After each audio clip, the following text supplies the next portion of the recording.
There, welcome back to our channel. In this video, I'll walk you through the steps on how can you disable the keyboard sound on your iPhone 16 or 16 Pro Max.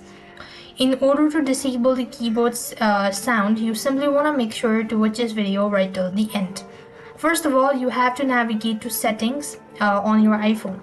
So open the settings app on your iPhone, then scroll down and tap on sound haptics.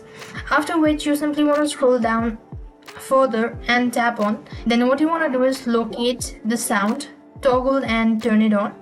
After which you could also turn off the haptics toggle if you don't want the keyboard vibration feed. And once you've actually done it, so you've successfully turned off keyboard sound on iPhone. I hope the video was helpful. Make sure to like, share and subscribe. Thank you for watching. See you in the next video.